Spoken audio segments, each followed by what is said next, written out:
welcome back to TKO Fight Sports. We are going to talk Warriors Way 23, and in doing so, we have a very special guest joining us on the panel. Main event at Warriors Way 23, Indigo Boyd, Chris Nguyen. We're very lucky to have the winner of that fight, 8 Blades original warrior, 26 fight veteran, 2 times Victorian champion, Chris Nguyen. Welcome to TKO Fight Sports. Thanks for having me, guys. Before we talk your fight, which we're going to spend a lot of time on, Chris, given you weren't here last episode, I'm sure you watched it numerous times on YouTube. Mate, I watched it and I picked up a lot of things about that episode. And I have a short memory. Can you tell me who John DiMacaulay picked to win the main event at Warriors Way 23? Well, I did give you the big tip. He didn't pick the man sitting to the right of him. So I didn't. How do you feel about that, Chris? Tell us the truth. This is what we're here for. No, it's all right. No, it's not. No. I don't want to alarm anybody, No, it's but not in at every all. fight there's 2 fighters, and someone wins, someone Usually loses. you pick the one that's coming on the panel the next week. How about regardless? we pick the one that was on the panel the week before, which we were with on the day? Touche, John. Touche. Yeah, so Tough you know, decision. I wanted to go with my picks. There was Alexi Petroulis heels Don't on the change panel, the and subject. Indigo Boyd heels on the panel. Yeah, Change weak, it. But anyway, Weak. it's okay. We'll move forward. Chris, we will move forward. I'll take it. Your stunning fight, excellent. Another, great example of tactical, technical, strategic Muay Thai. Give us your reflection on your performance and the satisfaction you got when your hand was raised at the end of that one. Basically the whole fight, leading up to the fight, I trained maybe 7 weeks out, and I felt really comfortable. I had to implement new things. I had to go see a dietitian. I had to go see a strength trainer because I had a year off, so I felt like I needed that extra confidence. So I had to go see all these people, and then I had to go see physios and all that to keep my body able and ready to go for the fight camp and ultimately the fight. But on the night itself, I went into the fight, and after the first round, I felt really comfortable. I was a little bit worried about ring rust and all that. But after the first round, I felt like my body and my mind were working together. And then everything just flowed, and I was able to see shots coming and either absorb them or completely evade them. But by the end of the night, getting the victory, it's just it's a great milestone for me. Coming off, 26 fights then, I lost my first 4 fights in a row. So having my team see me coming from that to this was just a great achievement for myself.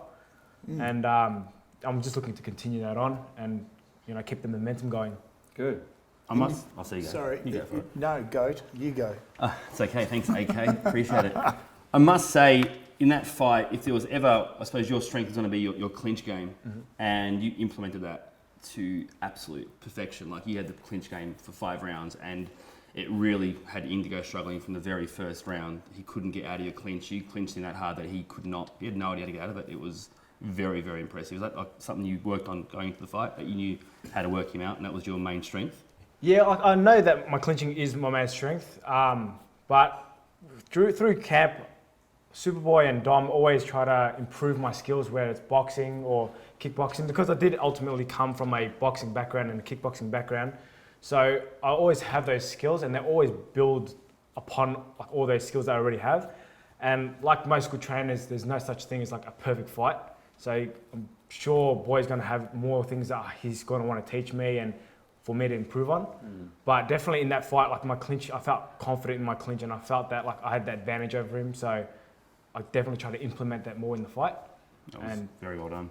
Yeah, and with that preparation for that fight, Chris, now your gym's small-ish. Who are your main sparring partners for that fight? Just the usual suspects? Just the usual. You've got you got Alexi Petroulis, Nguyen Trin. We've got Alex. We've got a couple of other boys. We've got Dean Vujik.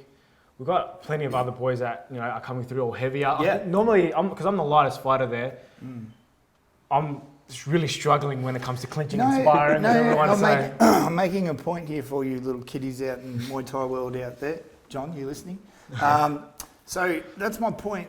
If you've got a good stable in your gym, a lot of fighters go out there questing. They've got to go out and spar this guy in this state, this guy over here, this guy over here. But if you've got good quality guys inside your gym who build a good team around you, have the ability to know what you're up against and adjust their style to help you, you don't need to go too far out and about. That's You right. can build a good team and a good stable that will build good strength into your fight game as you lead into it. And I think that's what the point is that I'm trying to make, which is outstanding, by the way, John, that You point. are Yeah. a wealth of knowledge, Chris. But Unbelievable. no, you agree with that, Chris? Though? Yeah, 100%, 100%. But it's also good, like, you know, to go out and venture out and, you know, spar with other gyms and, like, grow the sport together. So, like, Definitely. if we're always isolated in the gyms, like, you don't expose that sport, like, you don't expose that, like, camaraderie. Yeah, I get totally And- what you're saying there too. Like, to go out and spar in another gym and still, like, you know, you're friendly and you all share the same passion.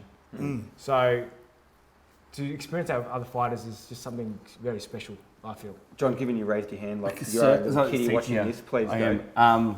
Little kids, and actually, on a side note, we should actually mention after the fight, Indigo Boyd did announce his retirement Yes. on the night Yeah. after that fight, which he said he was battling some personal demons and that the fight game wasn't at his utmost top of his realm at the moment, so he was going to step away for Does a while. anyone know what his fight record was that he finished with? We should. We We should. It We was should. very impressive. John, why don't you? You're the MC of the This night. is what you came here for. Ah, This is you your know, I had it moment. written on my... No, it just says here, make sure you're nice Another to Chris, black mark for AK-47. John. That's all it says on my And- hand. It's a good point, Chris. I mean, a summation, if you will, of Indigo's career from your... I know, you use big words, so can I, pal. That's a salubrious word you just used.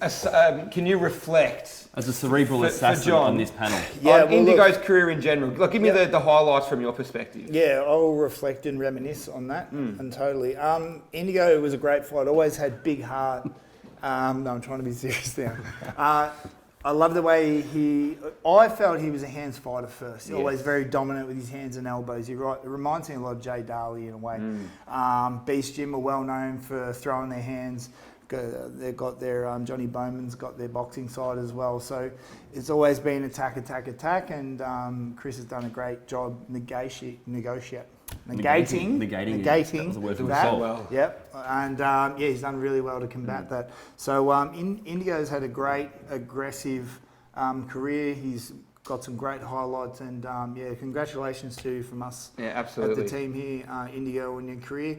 Got a sneaking little suspicion that will not be the last we've seen of you. He did Talking- leave a little spoiler about a potential foray into the Yeah, world of no, mixed martial arts. he did, yeah. Which He would be says- very interesting. Dip his toes. Dip his toes. Chris, before we move on to talk about Alexi, your training partner, forgive me if I'm wrong and shut me down. Looked like you ate a head kick or more of a heel to the head in that fight. I definitely A, did you? Yes, Thank I God. definitely did. And then B, how did you, I guess, work your way through? How hurt were you, and did it affect your performance? And I guess, how did you change your game plan to make sure you wouldn't eat another one? I stepped in to engage him just engage him, and then I seen him turn in the last second. I tried to pull back, and I remember seeing it just in slow motion. The heel hit the side of my ear, and it kind of wobbled me a bit, and my ears started to ring, which I haven't had happen to me in, I can't remember the last time, but it made my ears ring, and all I thought was just to compose myself, step back, and assess what he was going to do next, whether it was to engage or if I could step off. So what you're step saying off. is I had a chance. There was Very a way small where I chance. had a chance. I didn't feel like I was in any danger of getting knocked down again. Did you have your guard up with that, Chris, and he wrapped it around the guard, or? I think I dropped my guard. Oh, naughty Sure. boy. I think- Boys listening right Super now. Boy's Yeah, I'm listening, sorry, boy. exactly. I'm so sorry. That's a problem. But that's the second time someone's landed a heel to kick, and there's a photo of it as well. So thanks for what you do. But yeah, I didn't feel like I was in any danger because I knew I was in the center of the ring. So I knew that I could step back and break that distance. So he would have to come chase me. Yep. So yeah, I felt safe enough to outlast the last Yeah, round. good. Now, you're obviously deep in preparation when Alexi was thrown down before your fight. So, John, I'll throw to yourself, given you did actually pick him and got that one right. So, tick. Great young bloke too. Alexi was on our show last episode. Can you talk me through Yeah. Alexi's fight and some of the highlights from your perspective? Well, it was Lecce Petrulius versus Ben Lucas, the unknown. This guy's from the United Kingdom. What we did know is quite well put together back home in the United Kingdom. Had a national title, I'm pretty sure. Moved to Perth, training out of Riddler's Gym, which Chris will tell you is one of the most prolific Muay Thai gyms in Australia. Amazing training, and you, as Alexi said, you knew he was going to be well put together. So came out. It was a very good fight. Alexi fought a really good game. Got the win on points. I think you won it. Yeah. pretty easily. At the end, it wasn't an easy fight, but he won. You could tell he's winning the fight. It wasn't a decision where could go either way. Yep. He won the fight. I've always been impressed by Alexi's ability to problem solve in a fight.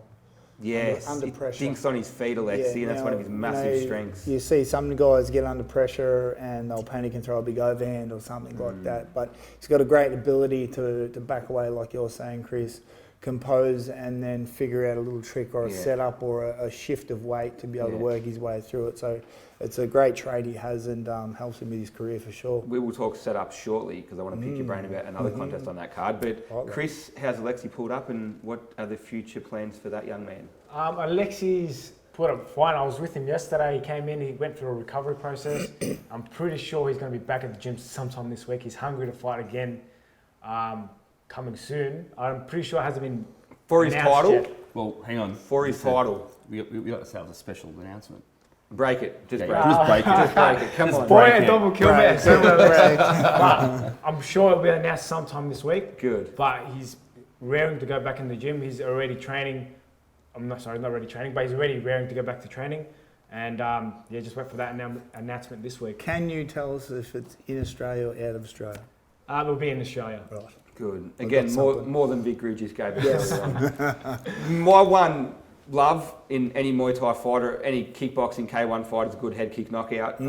We've spoken a lot about Kimlena Baldacchino back at Power Play, and that was stunning. Prince Artie, shout out to you, brother. His spinning heel kick was very impressive last Power Play. Ramesh Habib, and I'll get you to talk about the setup, Chris, but that was a head kick and a half. Talk me through that one. Yeah, well, you were there, John. And Unreal. yeah, like I think where he got dropped is normally where you guys sit too, isn't it? Yeah, right it in your was corner. right in my corner. So it would have been, taking it seriously, it would have been very engaging to see someone drop in front of you. But when you take the appreciation side of it, I watched it multiple times, and Ramesh is another great technician. I love the way he rolls his right hip so well. So he rolled his right hip over, caught the chin, and ripped into the body beautifully. Now that body, every time you rip in, will bend someone over. Yeah. So it's slightly bent him over. He's taken that split second to set it up, and Ramesh has got great flexibility. And as his opponent's hurt, he's just ripped that right kick in. And it was a textbook, beautiful timing setup. It was great like combination. Back to the Future as well. That was what he used to do all the time as a K1 fighter. That was, Yeah. he had 9 knockouts in a row, I on. think, when he first started in K1. And And not only was the combination great, but personally for me, the timing was right. It was spot on. Yeah. John, the sport is, I think we're in a more mature phase now for the general public's perception of combat sports. Except us. Except for us three, you're doing it right, pal. And it's not the old, brutal, bloody prison guards fighting, things like that. Can you walk me through what Ramesh did immediately after he knocked Ben out? Because that's one of the greatest moments of It had me choked up. sportsmanship I've seen. Whenever that happens, actually, as an MC, because you always got the ring card girls going to the ring, and you have the sponsors, and I tried to say to everyone, don't go in there until the doctor's done their stuff, and then you walk in. Ramesh the whole time, as soon as the KO happened, it was instantaneous. There was no counting. He was out, unconscious. Yeah. Ramesh sat with him to the side of him and just he just kept talking. I don't know what he was saying. He was just talking to Ben. When Ben got up, Ramesh walked him back to his to the Riddler's corner, sat down, and Ramesh kneeled in front of him and just continually, he apologised. I didn't want it to end that way. He just kept saying, "You okay? You okay?" And when the referee said we're going to leave him to the corner, and he goes, "I'm not moving until he gets up, and I know he's okay." Gold. It was really awesome to watch two fighters, someone who just knocked somebody out, have so much compassion and so much care for his opponent, and it was really nice. And a shout out to Benny Can as well. We hope you heal up well, mate, and see you back very soon. One last quick one. The second thing I love more than as much as a head kick knockout is a dead set Hail Mary home run. When a guy's getting a little bit spanked and then comes out and throws something that they shouldn't, and it just hits the button. Richard Fadalay. It was amazing. Because that came from nowhere, and that was one of the flushest overhands I've seen. I said earlier, it was like when you're a kid playing Mortal Kombat and you can never get that right combination right. And the first round, arguably, I could tell how much Mark the Hammer hammered him in the corner. He was not happy with his first round performance. Comes out in the second round, and it was like just everything is aligned, and he just delivered Yeah. I'd say it was a bigger overhand right than Mini landed on On Jonathan Jono Armand. Yeah. It was that the guy actually slid when he actually hit the floor, back on his bum, and he slid Correct backwards. me if I'm wrong. He was You're sort probably of gonna be. throwing. Probably will be. He was throwing a kick at the He same was, time. and as it the got other him. one And it was looked like the throwing. banana peel wait, slid. He wait, just so I was went, right. I was right. You're Yeah, right. Oh, sorry. okay. As yeah. you always Yep. say. So yeah, so that would have actually caused the neck to crank even more on it the was bad. overhand, and including the brain shaking, that would have been a big knockout, as Yeah. I've seen on the replay. Epic. Chris Nguyen, thank you very much for joining us on TKO Fight Sports. We can't wait to see you 4-man full title eliminator on Hardcore Promotions in August. Thanks very much for joining us. Thanks. Thanks for having me. Great having you, mate.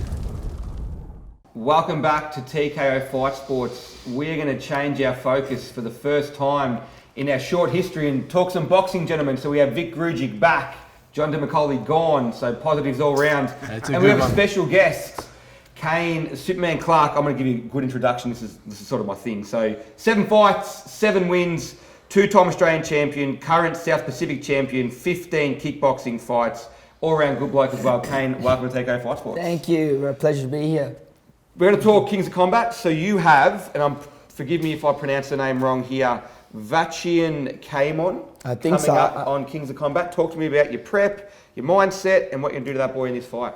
Mindset, I'm always ready to rock. Like my training camp is always at least about 2 months. I Yep. start 2 months strong with my coach Christian, also with Vic Grujic, who trains with us. So very lucky to have him with us. Plug for Vic Grujic. Yeah. So just the game plan is just I'm just trying to get to be as best as I can to reach the top. Yep. So whoever's in front of me, I'm just ready to rock, whatever it is. I just want to be as fit as I can to get those 10 rounds in, 12 rounds in. That's really what it is in boxing. It's just to work up that conditioning to those rounds. Good. So getting all those good sparring with top people in Australia. I think you're one of a rare talents too, Kane. You got that natural ability, that natural talent of being fit anyway. You're unfit would be someone's fit, so to speak. You know, they don't call you Superman for no reason. So I think you don't really have any time down anyway. If you're not really fighting, you're probably doing something anyway. You're like me. 100%. You can't sit still. Yeah, live on the edge. Yeah, that's it. Thrill You've got to do seeker. it. Vic, your reflections on Kayne?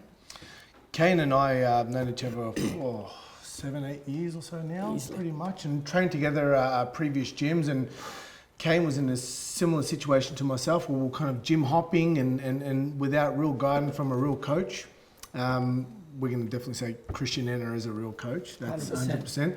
But Kane, I've seen Kane pretty much find a good foundation under Christian. You know what I mean? And as Chris was saying just now, exceptional athlete. He's one of those guys that will turn up to the gym, no questions about consistency in his training, and just an amazing athlete to just watch go.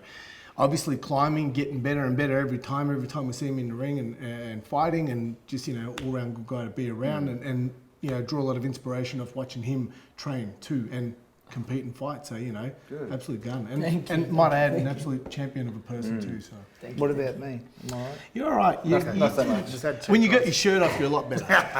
Kayne, without giving your full blueprint away, what sort of strategy or tactics are you going to be working on this fight against a relatively unknown Thai fighter that's had a lot of fights? Yeah, well, so what the plan was, I was actually supposed to fight another guy named was his name Michael Whitehead, Yes. who was just a little bit above me on the ranking scale. So we were trying to climb that ladder, but I think unfortunately got an injury. So we we're lucky enough to get another opponent. Yep. A tough guy who's had a zillion fights. He's so- had, I've researched this morning. He has had a lot of fights. Yeah. So does that sort of change your mindset as well? That's what we want. So experienced. No, that's exactly what we want. We just want to get in there and start working with people who've got experience, so you can bring That's out the what best I of you. love to hear. Yeah. Fear none, take them all. That's the way I love it. 100%. You've always had that attitude too, Kane, so I like that too. Thank you. You talked earlier about, I guess, knocking off the Australian scene and then immersing yourself on the world scene. What does that sort of plan look like for you? What are you mapping out over the next 12 months? Well, next 12 months. Well, we're looking for the Aussie title first. Yep. And once we achieve that, because the way we're training, it's looks like it's going that way. It's going to happen. And I'm definitely going to make that happen, whatever it is. So, yeah, once we get that, we're going to step into the world scene. Hopefully we get recognized that way and just make a splash over there. Good. No, you will, man, for sure. You know, Kane's one of those guys too. You know, obviously, as we were speaking before, exceptional athlete. And if you've sparred with a guy, not only can you not lay a hand on him, but he'll lay one on you whenever he wants. You know, so it's great. Try to. I'm going to throw back here at what you were saying, Josh, about his opponent being a Thai fighter. Yep. Now, he's got a lot of depth in his Thai fighting background, and if I was coaching Kane, which obviously I'm not, traditional Thai fighters that come out of Thailand tend to hang their guards out a little bit further than a traditional tight-guarded Westerner. Yep. So if I was to put it simply, I'd be setting up a lot of uppercuts because I've knocked out a couple of Thais in Thailand through uppercuts because they hang their guards out, and especially you can throw punches from good angles. So go out there and uppercut him for me, Kane, please. If you knock out an uppercut, you must shout out to the AK-47. Bask in the glory. I'm going to ask a question to the panel, not controversial, but certainly something that's been on my mind for a long time. I come from a boxing background. I love the sport. It's sweet science for me still. We're sort of seeing, not boxing taking a back seat, but the UFC, Bellator, K1, Glory, all these shows, it sort of feels to me a little bit like, back sort of 15 years ago when I was first started training, boxing was a thing. There was a boxing gym on every corner. No one had really heard of mixed martial arts. Now it's almost like the flip side. Most young kids I talk to, 8 out of 10 are training MMA or Thai rules or K1. What do you think about boxing? Where's it going? And why has there been such, I guess, a cycle of MMA, kickboxing, K1 taking over? Or has it? Is it just my opinion then? I think in a way Kane answered it a moment ago when we spoke to him and we talked about his opponent having a lot more fights. What was Kane's answer? Bring it on. I tend to find personally, now I'm not a boxer, I'm not in the boxing scene, so don't fry me, but from what I see, it tends to be a bit of dodging and moving around, and no, I can't take that guy on, he's had too many fights and all that sort of stuff. People like Kane are a dying breed. I teach my guys to go out there and take on anyone. You're only going to learn. And I understand you have a game plan and Christian's trying to build your career, but I think you're a dying breed, and I think that's what boxing's starting to lack, people that just want to take fights for the hell of fighting. Yeah. And that's what I see. I could be wrong. Don't shoot me down, guys. But, yeah. Vic? Well, there's that, but at the same time, the way the UFC promotes himself or their fighters too, it's just about every other week, there's, I'm not going to say flavour of the month, but there's somebody that's just in your face everywhere. You open up Facebook or social media and there's someone there. It's almost like there's an appeal. And that's where, you see a lot of these MMA guys. I train MMA fighters and I just want to fight MMA. Well, what's your discipline? What's your background? You Tiger, you jiu-jitsu, your boxing. What is it that, I just like MMA. Well, what's drawing you to martial arts, and this is where UFC is kind of almost, really cornered that market in terms of the way they promote fighters themselves to get that broader appeal. There's nothing worse as a gym owner when you get the random guy walk in and you say, what training have you done before? And he goes, I trained UFC. It's a cliche now. Too good. Too good. Kane, what's your thoughts? Well, in the Australian scene, the boxing has gone down. So if you're talking about boxing in Australia, it has gone down. But now we're trying to pick it up with some big names coming out. Right, we're probably going to talk about them soon anyway. We are. Yeah.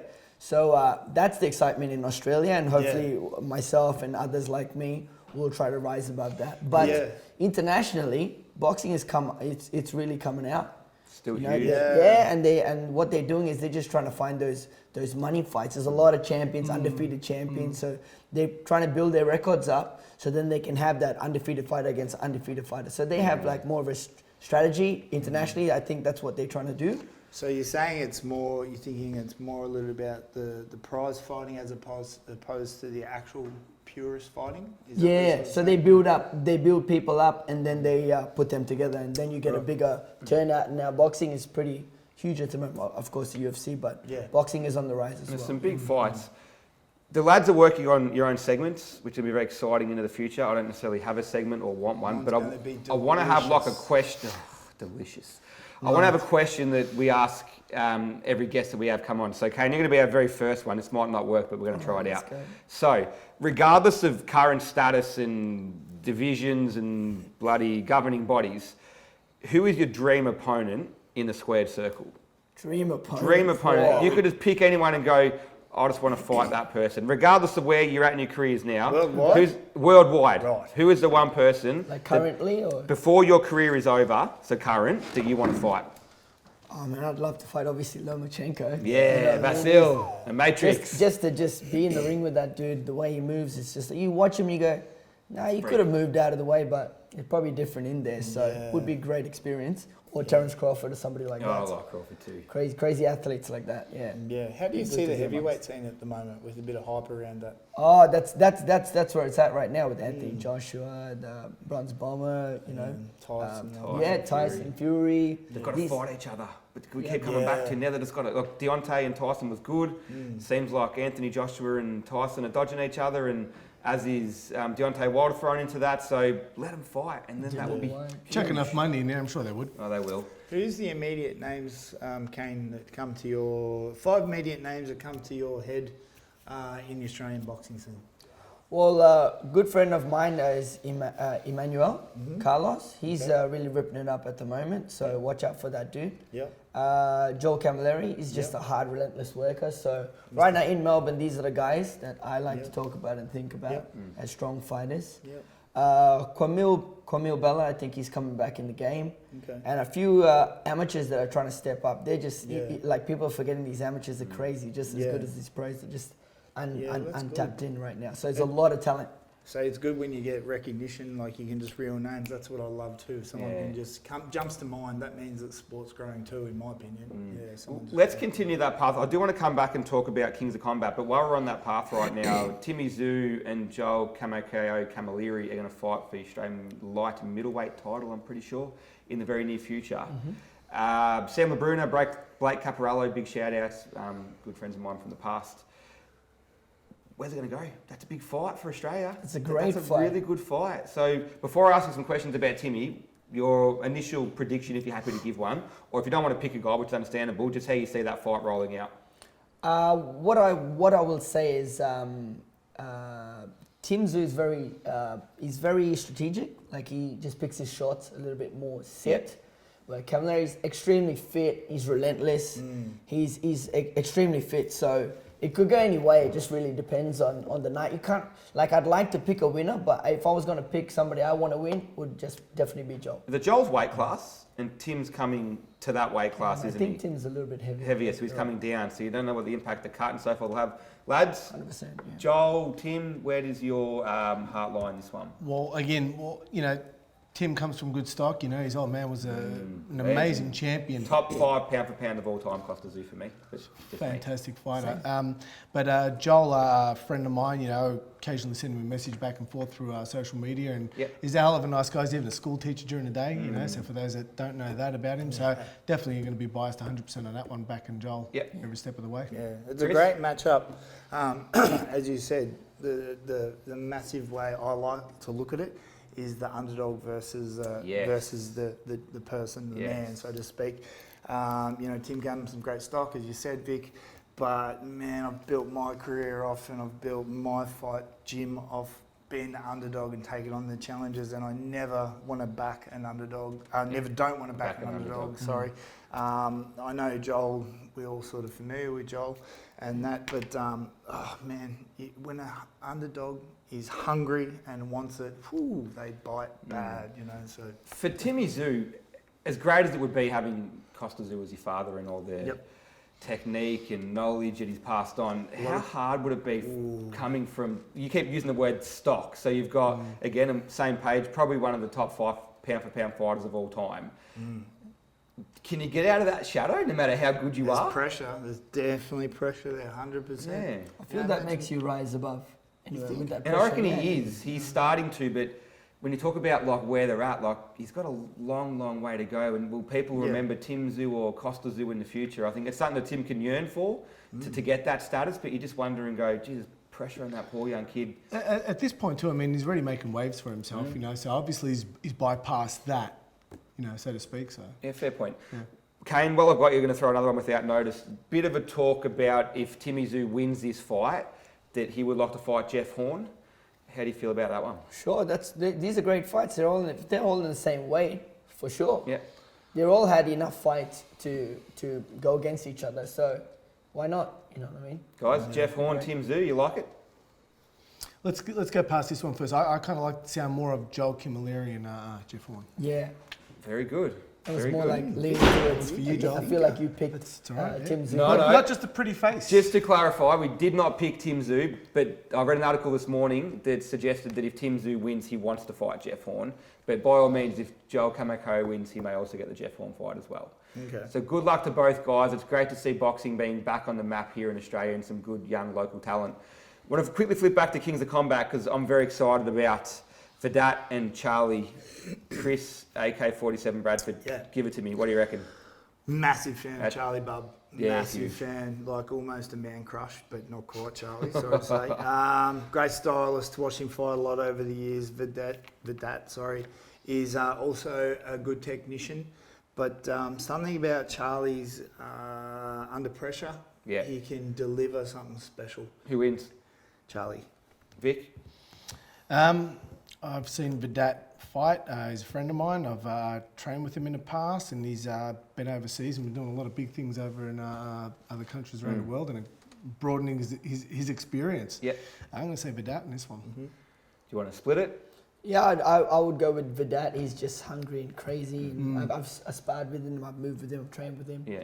So I don't really know much about Charlie, so Likewise. I'm just going to go with Vedat No, because I know that's a him fair that way. call too. Not to even the panel out, but I agree. I have much respect for Vedat, but I think Charlie wins this. And I'm interested to see, Split down the line. which we love, what a promoter in the future might do with Charlie because he's got endless potential and there's some big fights out there if we can get that to happen He for has. Charlie. Yep.